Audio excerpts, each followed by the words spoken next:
welcome to the Q&A show on Adda 247 and I am Kush Pandey। इस show का जो खास मकसद है वो ये है कि हम उन सवालों के जवाब दें जो हमारे एस्पायरेंट्स के पास हैं, चाहे मेल के जरिए हो, चाहे कमेंट्स के जरिए हो, चाहे लाइव कमेंट्स हो। तो हमने सोचा कि क्यों ना हम उन्हीं एस्पायरेंट्स को जो लगातार मेहनत करते हैं उनके डाउट्स को स्टूडियो के अंदर आके सॉल्व करें। इस शो में हम हर हफ्ते हर रविवार को करीब 4 स्टूडेंट्स को यहाँ बुलाएंगे और उनसे चर्चा करेंगे उनके डाउट्स के ऊपर। तो अगर आप आना चाहते हैं तो बिल्कुल मेरे मेल आईडी पे आप अपनी रिक्वेस्ट भेज सकते हैं। तो चलिए शुरू करते हैं। Let's start with this particular show, that is the question answer show और the Q&A show. And before starting let me just introduce each and every aspirant जो कि हमारे आज स्टूडियो में हैं। तो सबसे पहले सर, आपका नाम क्या है? सलाम आकाश। नेहा। हेलो टिम्पी। हाय अरुण। तो ये 4 लोग हमारे साथ हैं, इनसे हम जानेंगे, इनसे चर्चा भी करेंगे कि इनके डाउट्स कौन कौन से हैं। तो चलिए शुरू करते हैं। Without further ado let's start with a discussion. तो पहला सवाल देखिए, क्योंकि मैं बैंकिंग पढ़ाता हूँ और कुछ हद तक जीएस भी पढ़ाता हूँ, तो आपके सवाल अगर इनसे रहेंगे तो मेरे लिए थोड़ा बेहतर रहेगा। तो उम्मीद करता हूँ कि आप उन्हीं सवाल पूछें, क्योंकि बाकी सवालों के लिए और हमारे फैकल्टीज भी हर हफ्ते आपसे बिल्कुल यहाँ मुखातिब और डिस्कस करेंगे। तो चलिए पहला सवाल सर आपका क्या है? Sir, while preparing for GA section, जी, the thing is, I want to know which sections I should, majorly focus upon while preparing for GA section. Okay. तो सर का सवाल ये है कि इन terms of the general awareness, जो ये subject है ये एसएससी में भी आता है और बैंकिंग में भी आता है। तो सवाल बनेगा कि कौन कौन सी चीज़ें हम पढ़ें। वेल, इन टर्म्स ऑफ जीए ये उन सब्जेक्ट्स में से एक है जिनको आपको डेली पढ़ना है। और डेली पढ़ने का मतलब ये है कि जो सबसे इंपॉर्टेंट कॉग इन द व्हील है वो है आपका current affairs. If you have mastered the current affairs, तो जो आपके सवाल बनते हैं, चाहे बैंकिंग का हो, चाहे स्टैटिक का हो या फिर करंट पार्ट का, वो बन जाएगा। जैसे कि अगर अभी हाल ही में न्यूज़ में है कि किसी सर्टेन बैंक ने आईपीओ जारी किया या किसी सर्टेन बैंक ने बेसल 3 बॉन्ड जारी किए। अब यहाँ 2 सवाल बनेंगे। फर्स्ट सवाल कि which bank has launched N IPO, और कि किसने बॉन्ड जारी किए। ये हुआ करंट का सवाल। सिमिलरली अगर हम बात करें बैंकिंग का, तो सवाल बनेगा कि बेसल 3 बॉन्ड्स क्या है। तो जब हम बात करते हैं जनरल अवेयरनेस की, अगर आपका करंट अफेयर स्ट्रॉन्ग है then this subject is a walk in the park, because आपको पता चलेगा कि क्या क्या चीजें हैं जो न्यूज में है। सिर्फ आपको उनके बारे में स्टैटिक, उनका ही बैंक है, उनका ही आपको जो एक जीएस का पार्ट है उसको देखना पड़ेगा। तो ये था हमारा पहला सवाल। सवाल ये था कि कैसे हम प्रिपेयर करें जीए को। चलिए आगे बढ़ते हैं। Any other questions? How to prepare static GK and which topic need to be focused in banking and SSC? बिल्कुल, ये अच्छा सवाल है मैम का। मैम ये पढ़ के आई हैं, इनको सवाल पूछना ही था। बहुत अच्छा पूछा। स्टैटिक जीके, देखिए एक नॉर्मल सा आंसर होता है जीके ट्रिक्स, पर that answer is erroneous. The reason is that tricks are limited. हर किसी की आपको ट्रिक मिलेगी नहीं।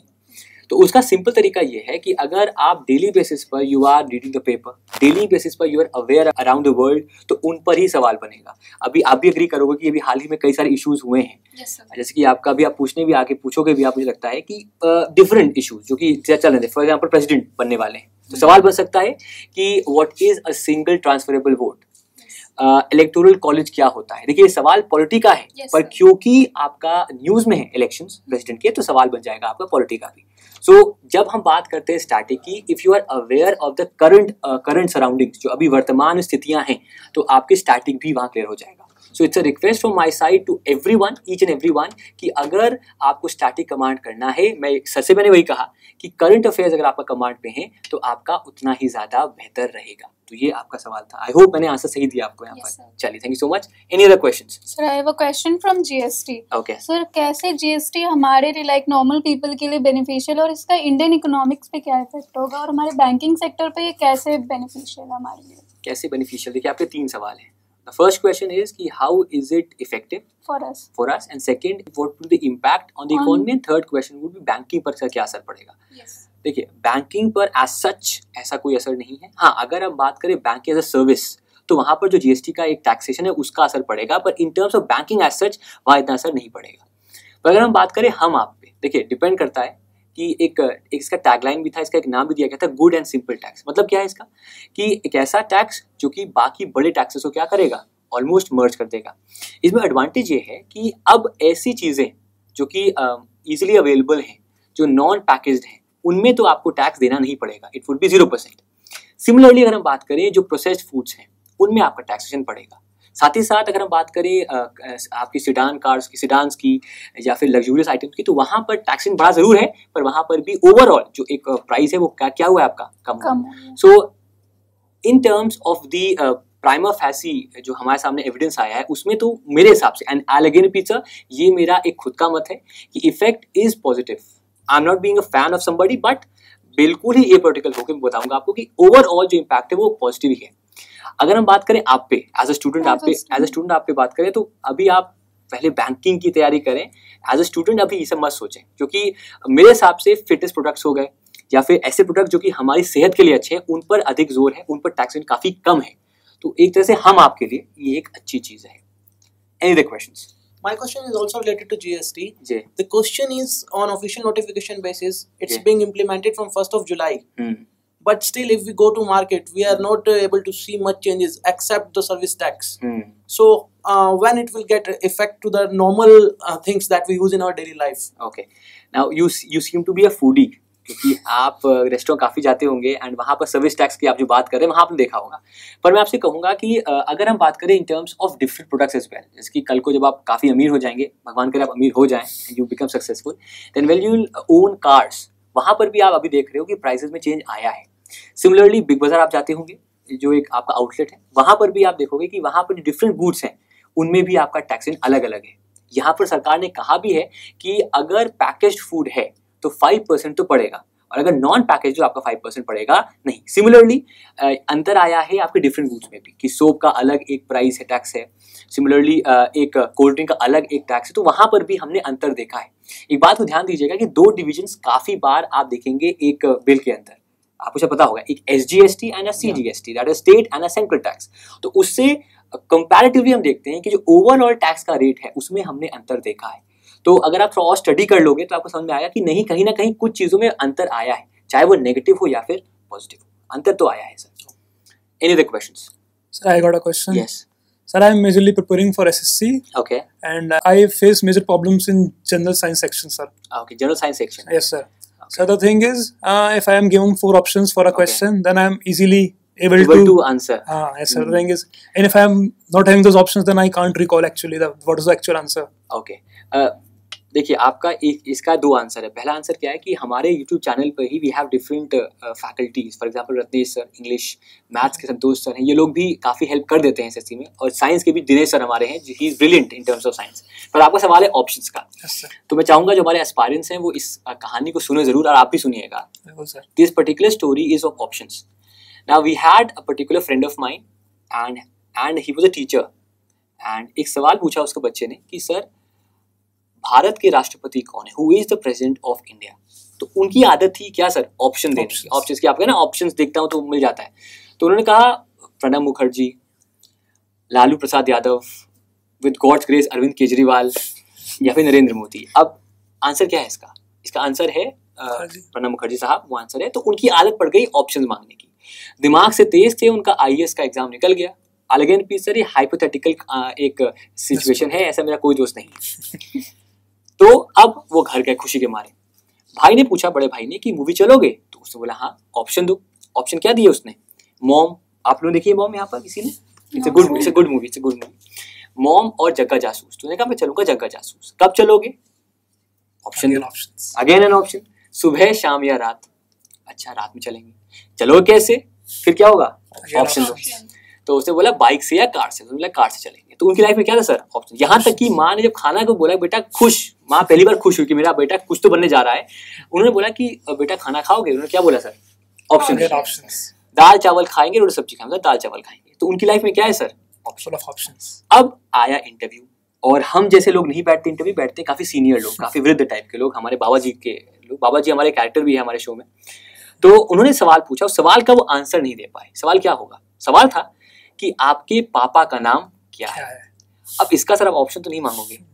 तो हाँ, तो मैं अगर आपसे एग्जांपल दूं कि अगर सवाल आएगा कि who was the chief minister of Tamil Nadu, O Panneerselvam, M Panneerselvam, K paneer Selvam, तो यहाँ पर कंफ्यूजन हो जाता है आपको.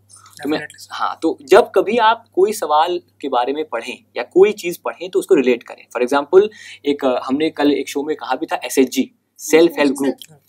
तो वहाँ मैंने पढ़ा उसको, तो मैंने कहा कैसे इसको याद करूंगा. तो मैंने कहा god help those who help themselves. Now according to me, मैंने गॉड बना लिया किसको? RBI को. ठीक है. एंड और हेल्प किसको कर रहे हैं? हम आपको. कब करेंगे? जब हम खुद को हेल्प करेंगे. तो महिलाएं आई, उन्होंने एक ग्रुप बनाया. ग्रुप ने पैसे सेव किए. अब इंडिया में इलीगल है पैसे घर पे रखना सेव करके, तो कहाँ गया पैसा? बैंक के अंदर. You deposit in a bank and after deposit in a bank then RBI will feel after a time कि ये जो ग्रुप है ये अच्छा है, फाइनेंशियली वायबल है, इस ग्रुप को हम लोन दे सकते हैं. तो RBI ने कहा कि हमारा एक अवतार है, उसका नाम क्या है? NABARD. NABARD आपको लोन दे देगा. तो आप देखिए आपने कि पहले हेल्प किया खुद से और फिर हेल्प किसने दी? RBI ने. तो मैं कैसे याद करूंगा? Self help group is a group of 20 people, mostly of women, who promote savings. The savings are deposited in a bank and then the NABARD help them by providing loan through the NABARD SHG linkage program. अब जिंदगी में भी मैं कभी ये चीज भूलूंगा नहीं. मुझे अब ऑप्शन नहीं चाहिए सर. अवतार जब भी आएगा कौन आएगा सर? NABARD आएगा. तो इस चीज को आप समझिएगा. This is the essence of understanding how to remember things. Any other question? What is Gorkhaland sir? Gorkhaland, Gurkha आप समझ जानते हैं? कोई गुरखा जानता है कोई यहाँ पर? Any idea? Tribal regions, people from tribal regions. People जो नेपाल में से हैं. हाँ. Basically 1800s की बात है. There was a particular clan, Gurkha clan, and they had their power. They had their rule in the Darjeeling region, the Raja Sikkim region. And after the Anglo Gurkha War, the land went to the Britishers. Okay. And since then, the people who are the Gurkhas, they live in Darjeeling. गुरखास Nepalese, but वो different हैं बंगाल से, क्योंकि आप agree भी करोगे बंगाल में बंगाली चलती है, कल्चर डिफरेंट है, और नेपाल का भी जो कल्चर है वो काफी डिफरेंट है. So since the past 80 years they are demanding for a separate land called as the Gorkhaland, जिसको लेकर दो आपके फ्रंट बने थे. एक बना था आपका गुरखा लिबरेशन फ्रंट एंड एक आपका था जो भी है गुरखा जनमुक्ति मोर्चा. तो ये चीजें अभी इसलिए न्यूज में है क्योंकि द TMC जो कि वहां पर उनका कुछ एक टेंशन है between the TMC and the Gurkha Janmukti Morcha, and Telangana बन गया है. तेलंगाना के बनने से भी वहां पर डिमांड बढ़ गई है. एग्जाम में सवाल आएगा अबाउट द एरिया कि यहाँ पर एरिया क्या होगा, तो ये सवाल यहाँ बन सकते हैं. Any other questions? Sir, as a banking aspirant, I am from BTech background, so I am very poor in banking sectors. Like I am very poor in banking terms, Basel normal form, base rate, bank rate. So how can we learn that? How can we remember that? आपने क्या किया? आपने कौन सा degree किया है? I'm from BTech background. Fortunately, I am also BTech and 6 साल पहले जब मैंने शुरू की थी पढ़ाने की तैयारी कि मुझे पढ़ाना है बैंकिंग को, इकोनॉमिक्स को, तो मैंने ये सोचा कि हाउ कैन आई रिलेट. अब एक अच्छी हैबिट होती है बीटेक वालों की कि वो जुगाड़ निकाल लेते हैं, they take out things, shortcut निकाल लेते हैं कि भाई इसका शॉर्टकट क्या हो सकता है, रिलेट कर लेते हैं. क्योंकि sometime it won't work in exam. हाँ, एग्जाम में वर्क नहीं करेगा, पर अगर आपकी आदत है समझने की चीज़ों को, फ्लेक्सिबल करने की चीज़ों को, तो आप कर लेंगे. तो सोल्यूशंस का क्या है कि हमने एक शो भी शुरू किया है, BBM, जो आप देख सकते हैं. वहाँ पर करीब 16 एपिसोड्स हैं हमारे. यू कैन वॉच दो शोज. सिमिलरली हमारे ई बुक्स हो चुकी हैं लॉन्च हमारे प्लेटफॉर्म पे, उसको भी ले सकते हो. तो ये दो चीज़ें आपको सफिशिएंट होंगी बैंकिंग के लिए. Now we'll take last 2 questions. So anybody who wants to ask a question. Yeah, I have one question related to banking.